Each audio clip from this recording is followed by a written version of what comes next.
Tenemos ahora lo que es peligros para la salud en la construcción. Básicamente, los peligros se pueden encontrar a través de 4 formas: absorción, inhalación, ingestión e inyección. Pero lo que es a nivel de construcción, básicamente tenemos las dos principales, que es la inhalación y la ingestión. ¿Inhalación de qué? Bueno, puede ser de líquidos inflamables o combustibles, de materiales tóxicos, de gases, de sustancias reactivas, sustancias químicas, etcétera.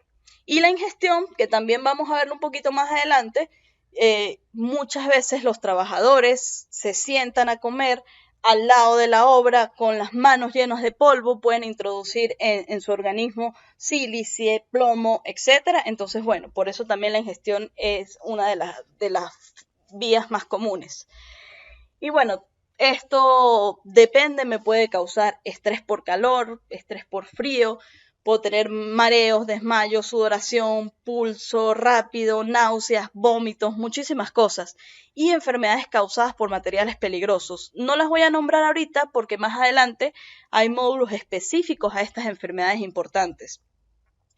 Siempre se va a requerir que en cualquier obra en construcción haya un botiquín de primeros auxilios y además haya personal capacitado que domine primeros auxilios para poder atender cualquier cosa en caso de emergencia.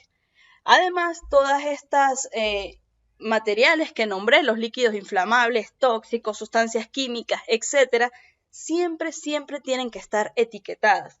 Etiquetadas que me diga nombre del producto, el número de lote, de dónde viene, la fórmula química también pudiera ser, y los símbolos o pictogramas, que son algunos de esos que tenemos ahí. La típica calavera, que significa muerte. Ahí vemos si es inflamable, si es corrosivo al tocarlo, cualquier tipo de peligro, si va almacenado, si es un gas, si lo puede entrar a mi organismo por inhalación, etcétera. Todos esos símbolos o pictogramas tienen que ir en la etiqueta del producto. También tenemos fichas de datos de seguridad, pero esto como tal ya es un informe por escrito que el empleador tiene que tener a mano para que sus empleados revisen, y en esta también va a ir, por supuesto, el nombre, la información del proveedor, el uso recomendado, para qué yo uso eso, los peligros, las precauciones que yo debo seguir en caso de contacto, en caso de inhalación, todo lo que es las medidas de primeros auxilios, el almacenamiento, cómo lo manipulo, el equipo de protección personal que debo usar. Y pues también en esas fichas de datos de seguridad se colocan las propiedades químicas y físicas del producto, que si el punto de inflamación, la densidad, si es algún elemento, cualquier cosa va en la ficha de datos de seguridad. Digamos que esto ya es un poquito más avanzado, sobre todo para el personal calificado, pero siempre es obligación del empleador tener eso a la mano. Y bueno, que es también va incluido en el programa de comunicación, todos los peligros físicos que puedas conllevar, y siempre, por supuesto, va a haber un entrenamiento, una capacitación que se le tiene que dar al empleado y el equipo de protección personal que sea necesario. Hablando aquí un poco del módulo 6, escaleras. Pues básicamente en las escaleras nos enfocamos en la seguridad, en la estabilidad sobre todo, un uso adecuado, y bueno, siempre se van a cansar de escucharme decir que tiene que haber un entrenamiento y una capacitación. Tenemos dos tipos de escaleras, las escaleras portátiles y las escaleras fijas. Cuando son escaleras portátiles y hay un tráfico bidireccional, OSHA siempre va a exigir que haya una escalera bidireccional o que en su defecto hayan dos escaleras portátiles una al lado de otra, y que haya señales en donde indiquen cuál es de bajada y cuál es de subida, porque siempre van a haber trabajadores que tengan que ir en los dos sentidos y se quiere evitar ese choque, se quiere evitar caídas, se quiere evitar cualquier tipo de lesión. También es importante no exceder la capacidad de las escaleras. Depende del trabajo que se vaya a hacer, pues el empleador sabrá qué escalera darle a sus empleados para que puedan realizar el trabajo. Nunca sobrecargarla. En esa tablita que vemos ahí tenemos las clasificaciones, digamos los tipos de escalera, que van desde la 1AA hasta la 3. Y pues ahí lo que vamos a ver es la carga que soportan en kilos. Entonces depende del trabajo que se vaya a hacer, pues el empleador ve si le da a su empleado una escalera resistente o una de servicio ligero, etc. Y por otro lado tenemos las escaleras fijas, que por lo menos tienen que soportar 114 kilos cada una. Esto, cuando digo cada una, hablo en peldaños consecutivos. O sea, cada peldaño por separado debe soportar al menos 114 kilos. Y bueno, además de cargas que se tengan previstas por hielos, vientos, impactos, que el empleador se vaya a caer o se resbale y se pueda sostener, cualquier cosa de eso va incluida también. Y bueno, cuando son las escaleras fijas que tienen más de 7 metros, se les va a requerir que pongan una protección tipo jaula, como la que vemos en esa imagen de allí, y descansos. Cuando las distancias son muy largas, tienen que haber ciertas plataformas, ciertos descansos, en donde el empleado deba, pues su nombre lo dice, descansar. También hay casos en las escaleras que son muy grandes para subir a torres, etcétera, que ahí, aparte de los descansos y la jaula, se le va a exigir al empleado que utilice su equipo de protección personal adecuado y, si es necesario, algún tipo de arnés de cuerda retráctil para evitar caídas. Esto es básicamente el módulo 6. El módulo 7 tenemos lo que es construcción de concreto y albañilería. Aquí OSHA, digamos, son como recomendaciones muy generales respecto a esto. Por ejemplo, en cuestión del acero, cuando haya cualquier acero de refuerzo que sobresale en alguna fundación, en vigas, en columnas, siempre se debe cubrir, siempre se debe pensar en que cualquier empleado se pueda tropezar, se pueda rasgar la ropa, puede hacer cualquier tipo de lesión, entonces hay que cubrirlo. En operaciones de post-tensado, que es muy importante, siempre es recomendable delimitar que sea una zona de acceso limitado y también que solamente esté el personal esencial, poniendo el cableado, poniendo todo, no hace falta más trabajadores. Y al momento de hacer el tensado como tal, en el gato hidráulico, que solamente esté la persona que lo va a manipular, que va a hacer, y que no haya nadie detrás o alrededor de eso para evitar cualquier tipo de lesión que se vaya a soltar, no se sabe, entonces es mejor prevenir. Y por otro lado, bueno, también cuando se hace vaciado de concreto en fundaciones, en vigas, en columnas, se debe siempre supervisar y tener en mantenimiento las mangueras que bombean este concreto. Y bueno, hay que revisarla siempre para que la unión no tenga ningún tipo de fallas, para evitar cualquier fuga, cualquier presurización, etcétera. En sierras de mampostería, o sea, esto es todo en general lo que es concreto, deben tener el protector sobre la sierra, no solamente para evitar cualquier tipo de soldadura, también se evita con eso cualquier objeto, cualquier pedacito mínimo de concreto que pueda saltarme a la cara. También evita que el polvo vaya directamente a mi cara, porque vamos a ver que esto tiene sílice y esto puede ser mortal para la persona.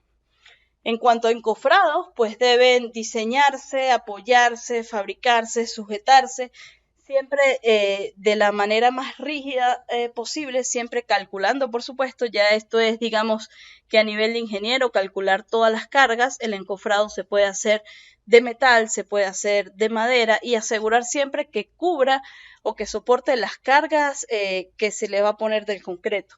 Y antes de retirarse, por supuesto, estar seguro de que haya fraguado, estar seguro de que no se va a derrumbar. Y bueno, esto lo tiene que decir el ingeniero o algún personal calificado o competente que diga que ya es seguro retirarlas. Igual lo que es muro o pared, es lo que habíamos dicho de los muros de mampostería, siempre tener esas precauciones de las que ya hablamos.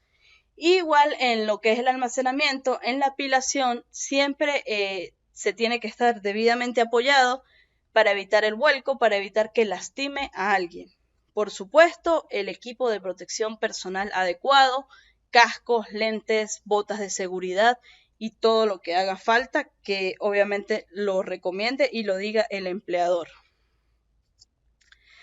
Este módulo es bastante importante, OSHA hace bastante hincapié, que es espacios confinados.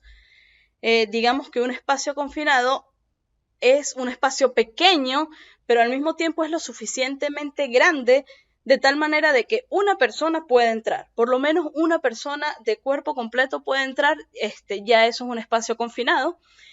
Tienen una entrada y una salida que están siempre limitadas y no está diseñado para la ocupación continua de los empleados. Es decir, en un espacio confinado no voy a tener empleados que trabajen todos los días o que cumplan su jornada laboral en esos espacios, porque no está diseñado para tal. Muchos de estos son con permisos, es decir, si un empleado va a ingresar en un espacio confinado para hacer cualquier tipo de trabajo o mantenimiento, tiene que traer una autorización escrita por parte de su empleador o un supervisor en donde indique qué trabajo va a hacer, cuánto tiempo va a tardar aproximadamente y que, bueno, necesita entrar y tiene que estar firmado y sellado. De lo contrario, no puede entrar a un espacio confinado por seguridad. Y si entra, siempre va a estar bajo la supervisión de cualquier otra persona y con personal de emergencia a su alrededor, porque en estos espacios confinados pueden haber muchísimos peligros de inmersión, de asfixia, y se han visto muchísimos casos. ¿A qué llamo un espacio confinado? Un espacio confinado pueden ser alcantarillas, túneles, tanques de almacenamiento, pozos, silos, calderas, bóvedas y cualquier espacio similar. Equipo de seguridad y ropa de protección siempre va a ser importante, sobre todo en estos tipos de espacios. Se exigen los respiradores. Depende de cuando se hagan las pruebas, pues se va a determinar qué tipo de respirador debe usar el empleado. Y bueno, esto es un dato curioso que se debe saber. En el aire que nosotros respiramos, aproximadamente el 21% de ese aire es oxígeno. Y digamos que el rango de este oxígeno que debe de haber en el aire es entre el 19,5 y el 23,5%. Cuando yo me bajo ya de esos niveles, hablemos primero entre un 17 y 19%, ya hay un aumento del volumen respiratorio y la frecuencia cardíaca también empieza a aumentar. Cuando el nivel de oxígeno sigue bajando, aparte de que ya me aumenta el volumen y la frecuencia, el empleado puede empezar con mala coordinación y una fatiga rápida. Ya de 6 a 10 ya empieza a ser un poco catastrófico. Además de lo anterior, puede haber náuseas, vómitos y la inconsciencia. Ya en menos de 6%, pues hay una pérdida de conciencia y muerte en pocos minutos. Entonces, ¿qué recomienda OSHA? Aparte del equipo de protección personal, existen unos aparaticos como el que vemos ahí, que son medidores de gases. Entonces, estos medidores siempre van a medir la concentración de oxígeno y depende del lugar, pues vienen ya con ciertas especificaciones y miden como monóxido de carbono, sulfuro de hidrógeno, algunos gases combustibles. Depende, tú los configuras o algunos ya vienen con cierta lista de los gases que miden. Entonces, es importante que siempre se mida en los 3 niveles. Cuando digo en los 3 niveles es porque hay gases que son más pesados que otros. Entonces, si yo, por ejemplo, estoy en un tanque y mido nada más por encimita, yo veo, no, el oxígeno está chévere, meto al empleado y quizás a los pocos minutos puede estar muerto. ¿Por qué? Porque había un gas que es más pesado y estaba en el fondo del tanque. Entonces, este monitoreo se debe hacer en los 3 niveles, digámoslo así, en el nivel superior, un nivel medio y también en el fondo del espacio confinado para asegurarnos de que no haya ningún peligro. En caso de que una concentración de algún gas sea muy alto o que el oxígeno sea muy bajo, se acude a ventilación, se acude a que entre con respirador de aire suministrado y que siempre haya personal de emergencia a su alrededor para en caso de cualquier cosa. Pasamos al módulo 9, que son grúas y elevadores. Pues esto también OSHA lo que hace es dar, digamos, de recomendaciones generales en cuando se está trabajando con este tipo de maquinarias. ¿Cuáles son los peligros? Que el operador, la clasificación de la carga incorrecta, es decir, que pueda sobrepasar la capacidad nominal de la grúa, la sobrecargue y pueda haber un accidente. Se puede volcar la grúa como tal, puede dejar caer esta carga, lastimar a otra persona, etc. Velocidades excesivas, poca visibilidad. Muchas veces los operadores de grúa no tienen una visibilidad completa. Por eso es necesario muchas veces que una persona, otro empleado, los pueda orientar. Es recomendable que estas personas utilicen ropa brillante y que tengan en sus manos una señalización adecuada. Por supuesto, todas estas áreas de grúa siempre tienen que ser zonas de acceso limitado. Personal que no sea esencial no puede estar ahí, no puede estar debajo de la grúa, no puede estar en el radio de oscilación de la grúa, porque bueno, sería un peligro fatal. Por supuesto, todo esto siempre va a tener su orientación, su capacitación, su entrenamiento por parte del empleador. Sistemas que cuando se utilicen grúas, hay muchas grúas que también son de plataforma para transportar empleados. Todos estos tienen que tener sus sistemas de barandilla, sistemas de protección personal. Recuerden que cualquier cosa siempre se va sumando y lo más importante es la seguridad y la protección del empleado. O sea, es preferible, sobre todo por los costos directos, recuerden, y costos indirectos, es preferible cancelar un trabajo, hacer un paro, a que salga un lesionado, sobre todo porque acá el nivel de demandas puede ser exageradamente alto. Bueno, todos los equipos deben funcionar perfecto, las velocidades, los frenos, que el operador respete las cargas nominales de cada grúa y que haya barricadas, señales de advertencia que sean públicas, que tanto los civiles como otros empleados puedan verla. Por supuesto, a las grúas siempre tienen que tener un mantenimiento, las inspecciones por lo menos físicas, digamos, la inspección visual tiene que hacerse todos los días, el mantenimiento debe hacerse o debe revisarse por lo menos una vez al mes.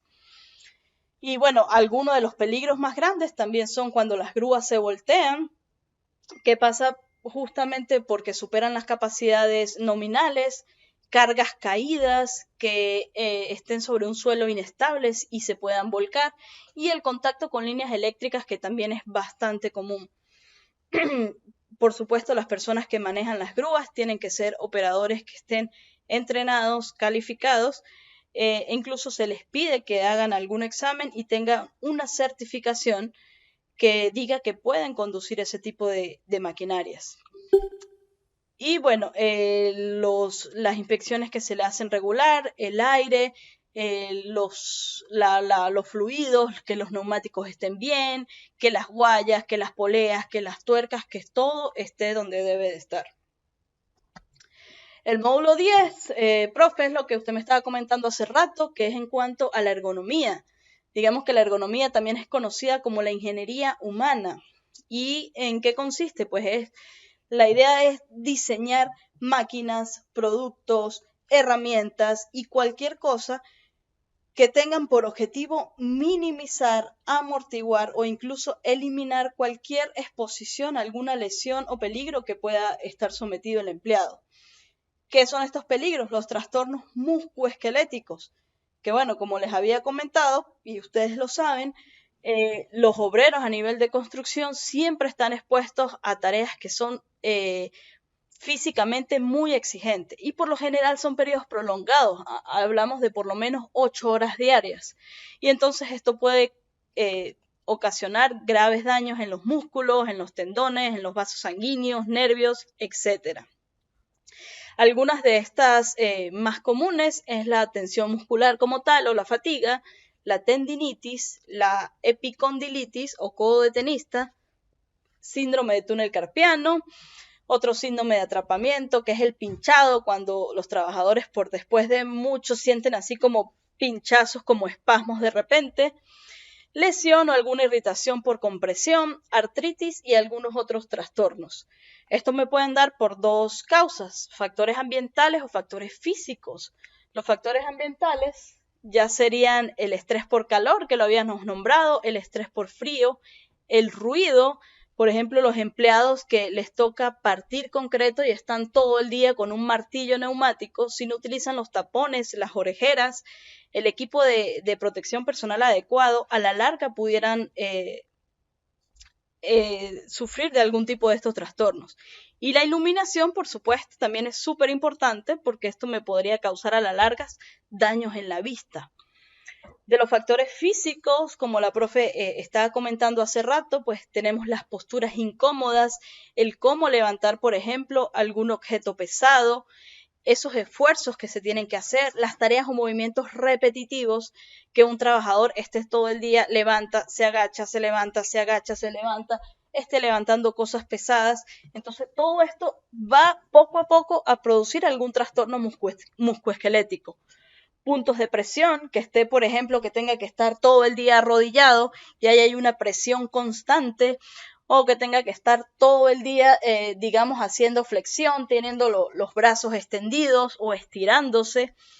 Y bueno, sabemos que el tiempo de recuperación para esto es bastante largo y pudiera causarle pues también más costos indirectos a la empresa.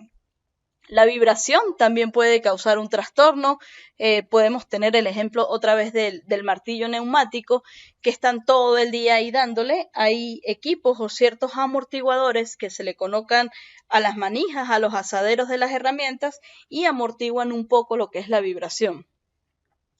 En la prevención de todo esto que llamamos la ergonomía, tenemos los controles de ingeniería, que en esto hablamos de que los controles de ingeniería son todas aquellas cosas que se le pueden poner a los empleados para que su trabajo sea, digamos, más fácil. Como por ejemplo, en vez de estar alzando cosas pesadas, se le pueden poner montacargas, carretillas. En el entrenamiento, exigirle que si algo es muy pesado, junto con algún compañero lo levante. También ponerles agarraderos o asas a los objetos para que sea más fácil agarrarlos. En los controles administrativos, que habíamos hablado un poquito de eso, pues es también rotar a los trabajadores. Si un trabajador le toca, no sé, descargar ladrillos, pues que no sea el mismo trabajador que está 8 horas descargando ladrillo.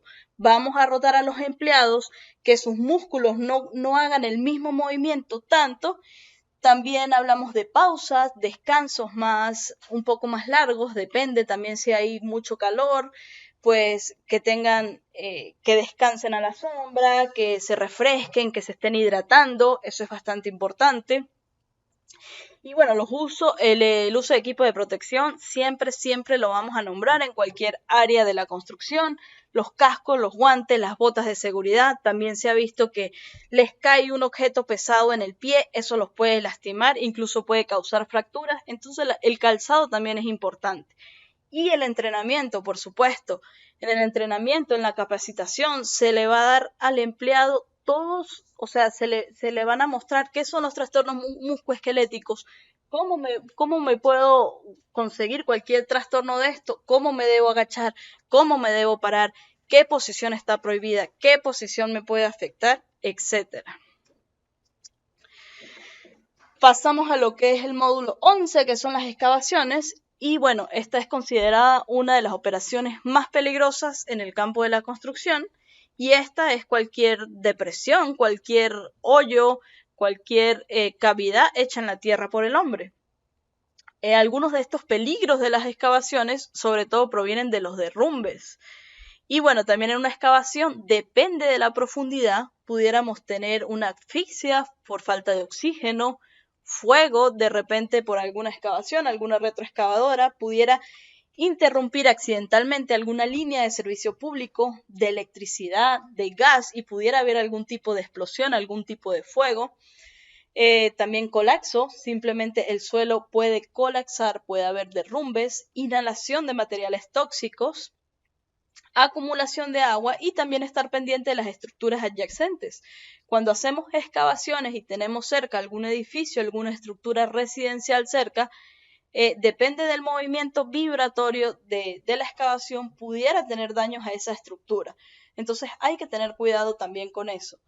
Siempre poner barricadas, zonas de acceso limitado, como hemos dicho, que solo el personal esencial esté en el área de excavación y haya la señalización pertinente. En cuanto al acceso y salida, pues si es una excavación profunda, digamos profunda de más de 1.2 metros, tiene que haber escaleras para que el personal pueda entrar y salir. Depende del tipo de suelo, que ya lo vamos a decir más adelante, pues estas excavaciones, las paredes pueden ser inclinadas, pueden ser en bancos, es decir, como en forma de escalones, y se les pueden hacer trincheras, ya sean metálicas o de madera, como ven en la imagen de abajo. Por ejemplo, esa es una tubería en donde con apuntalamientos, digamos, se va a sostener de alguna manera el terreno para que no se venga al suelo, no haya derrumbes. Y bueno, por supuesto, una excavación se debe planificar en cuanto, por ejemplo, a la clasificación del suelo, que es bastante importante. Aquí rápidamente para decirles, lo clasifican en 3 tipos. Un suelo tipo A, que digamos va a ser un suelo cohesivo, mayormente de arcilla, en donde la resistencia es aproximadamente de 1,5 toneladas por pie cuadrado. Tenemos los suelos tipo B, que también son cohesivos. Ya hablamos de grava fina, de limo, de suelos franco-arcillosos, franco-arenosos, y aquí la resistencia está entre 0,5 y 1,5 toneladas por pie cuadrado. Y finalmente tenemos los suelos tipo C, que como ya se lo deben imaginar, son menos de 0,5 toneladas, son suelos granulares de fácil penetración, son permeables. Este tipo de suelos, digamos, se pueden derrumbar más fácilmente, se pueden quebrar más fácilmente. Entonces, siempre en un laboratorio hay que hacer una clasificación del suelo, o incluso se pueden hacer, que ustedes lo tienen más fresco que yo,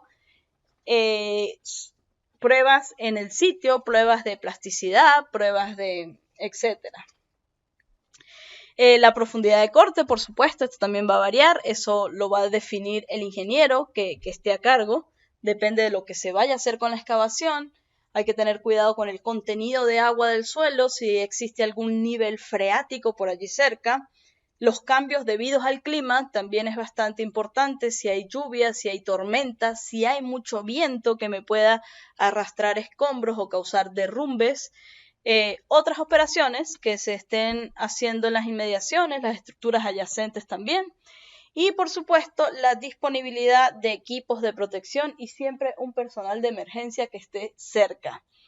Y bueno, por supuesto también las inspecciones, siempre tiene que haber alguien supervisando, inspeccionando, sobre todo la gente que está trabajando con las retroexcavadoras, que tengan señales, que tenga alguien que los vaya orientando en los movimientos. Ya va que va a tomar agüita. Ok, el módulo 12, que son protección contra incendios y prevención, algo también bastante importante. ¿Qué necesitamos para un incendio? Nada más 3 cositas: oxígeno, un medio de combustión y una fuente de calor. ¿Y qué es lo más peligroso de los incendios? Por supuesto, la inhalación de humo, que muchas personas mueren antes de las quemaduras por inhalar ese humo tan tóxico, y por supuesto las pérdidas materiales. Entonces tenemos 4 tipos de incendio, y según estos tipos de incendio tenemos a su vez 4 tipos de extintores para amortiguar estos incendios. El primero es el incendio tipo A, que es combustible ordinario. Hablamos de madera, trapos, basura, papel, plástico, cualquier cosa, como ahí lo dice, de manera ordinaria que se puede quemar. Para esto tenemos el extintor clase A, que es un extintor a base de soluciones químicas húmedas o a base de agua. Luego tenemos los incendios clase B, que ya son incendios con líquidos combustibles o inflamables, como el petróleo, la gasolina, el querosén, grasa, aceite, diésel, disolventes de pintura, diluyentes, cualquier tipo de estos materiales. Y para esto tenemos los extintores clase B, presurizados con gases de dióxido de carbono no inflamables, o químicos secos, químicos húmedos o agentes limpios. Tenemos ahora los incendios clase C, que ya vienen siendo incendios eléctricos por cableado defectuosos, por cortacircuito, por interruptores, por cualquier cosa que se me pueda generar un incendio eléctrico. Y para eso tenemos los extintores clase C, que son a base de dióxido de carbono, a algún producto químico seco. Vemos que aquí no hay a base de agua, no tenemos equipos húmedos, porque lo que puede hacer es empeorar el incendio. Y finalmente los incendios clase D, que son fuegos metálicos, inflamables, combustibles, magnesio. Ahí puse autos y potasio porque ahora muchos autos nuevos, muchos carros, están viniendo con partes de magnesio, y en caso de un accidente en donde un automóvil se prenda, puede haber un incendio clase D. Para esto el extintor utiliza un polvo seco especial, ya que el agua en un fuego metálico lo que pudiera hacer es aumentar y empeorar el incendio. Y bueno, también como recomendación es factible cubrir el fuego con arena seca. Importante, las señalizaciones en los lugares de trabajo donde pueda haber algún combustible cerca, alguna fuente de calor, algún medio de combustión cerca, el prohibido fumar, toda la señalización respectiva, y los extintores siempre tienen que tener su etiqueta. Depende del sitio, depende de la construcción, de la fábrica, de la industria, va a haber el tipo de extintor. Incluso hay extintores que son combinados. Se pueden encontrar extintores que sirven BC, extintores AB, extintores CD. Por supuesto, nunca van a encontrar, por ejemplo, un extintor clase A combinado con un clase D, ya que el clase A está a base de agua y el clase D imposible que tenga algo húmedo. Pero de los otros sí se pudieran encontrar combinaciones. Importante, primeros auxilios. Siempre un botiquín de primeros auxilios y personal calificado para atender esto. Alarmas y detectores de humo siempre tienen que estar en funcionamiento. Estos detectores y estos alarmas por lo general están en las entradas o en las salidas de cada habitación, de cada área o de cada espacio. Los aspersores siempre tienen que estar en funcionamiento con un suministro de agua que sea constante, que no esté cortado. Planes de evacuación y entrenamiento, estos planes siempre tienen que estar en las salidas de los edificios, en la salida de las construcciones, de industrias, de fábricas, etc. La señalización pertinente, salida de emergencia, escaleras, etc. Almacenamiento de combustible, siempre se debe almacenar en caso de que se necesite en lugares ventilados, en lugares secos, en lugares donde las temperaturas no sean tan elevadas. Y el suministro de agua, como lo dije, siempre tiene que ser constante. En aspersores, en tuberías, en mangueras de emergencia de incendios, el agua nunca puede estar, digamos, con la llave de paso cerrada. Siempre el suministro tiene que ser constante. En cuanto a módulo 13, manipulación de materiales. Esto tiene que ver algo también, digamos, con la ergonomía. Levantamiento seguro, aquí se vuelve a tocar un poco de lo que es la ergonomía, de la capacitación, del entrenamiento que se le da al empleado, la recomendación que ya les había dado, manijas, soportes, una caja, cualquier objeto, siempre va a ser más fácil cargarlo si yo tengo una manija, una base, un soporte que me facilite eso. El peso de carga y equipos mecánicos móviles, hablamos de montacargas, de carretillas, de cosas que van a hacer que el empleado sea más fácil el traslado de estos materiales y su peligro de lesiones pues sea el menos posible. Materiales almacenados, muchísimos materiales que no tienen una forma definida, hablamos de forma definida de bolsas, cuadrados, cúbicos como los ladrillos, toneles, pues por lo general se almacenan en estantes. Todo va siempre etiquetado y con la señalización pertinente. Apilamiento, por lo general se apila la madera. Acá, sobre todo en Estados Unidos, la mayoría, por no decir todas, las construcciones residenciales son a base de madera. Toda la estructura es de madera. Aquí prácticamente no se ve una casa o apartamentos, digamos, hechos en concreto. Acá todo es madera. Entonces, los materiales como madera, ladrillos, bloques, siempre van apilados a, por supuesto, una determinada altura para evitar el derrumbe. Bolsas y paquetes, también estos por lo general van apilados. Por lo general también se le colocan alrededor mallas, plásticos, eslingas, para que no se vayan para los lados y no se caigan. Y tambores y barriles por lo general también van apilados, depende del tamaño del tambor o del barril, máximo pueden ir hasta 3, uno encima de otro. Y bueno, como ya les había dicho, tenemos transportadores, montacargas, grúas, eslinga, pequeños camiones industriales con motor, que todo esto me va a servir para transportar los materiales dentro de alguna industria, fábrica o dentro de la construcción. Los peligros más grandes involucrados, por supuesto, es el peso y el volumen del material. Entonces siempre se va a recomendar que en caso de que el empleado no pueda, pida ayuda o utilice algún tipo de camión o algún tipo de maquinaria, porque puede haber lesiones graves en la espalda, en la columna vertebral y en cualquier otro trastorno, como habíamos dicho. Siempre va a ser importante el entrenamiento y las áreas despejadas, los pasillos, siempre tienen que estar accesibles, que no haya nada en medio que pueda causar que el empleado se caiga o que alguna maquinaria choque o impacte con algo. Pasamos al módulo 14, que son los vehículos de motor, señales y barricadas. Entonces, todos aquellos vehículos que operan en un lugar de trabajo y fuera de la carretera, o sea, fuera de una vía habilitada, que esté en construcción, deben estar ocupados con lo siguiente. Tenemos un sistema de frenado, tenemos los frenos de servicio, digamos que son los frenos normales, el que tiene cualquier carro de frenar, un freno de emergencia, que estas maquinarias, muchas de estas tienen un dispositivo que por una palanca tú la activas y para de repente. Y un sistema de frenos de estacionamiento, que hablamos lo que es el freno de mano. Faros y luces traseras es muy importante, las luces es importante, ya que muchas de estas construcciones, sobre todo a nivel vial, se hacen en horas nocturnas. Entonces, siempre tener cuidado que la maquinaria tenga las luces y los faros en buen estado. Y así como las luces de freno.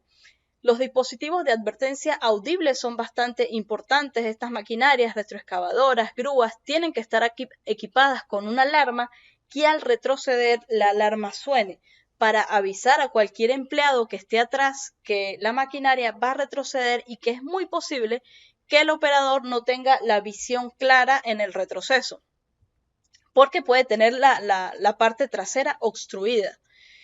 Parabrisas, siempre es importante que tengan parabrisas, por lluvia, por polvo, por tierra, por barro, cualquier cosa que pueda chocar, impactar en la máquina.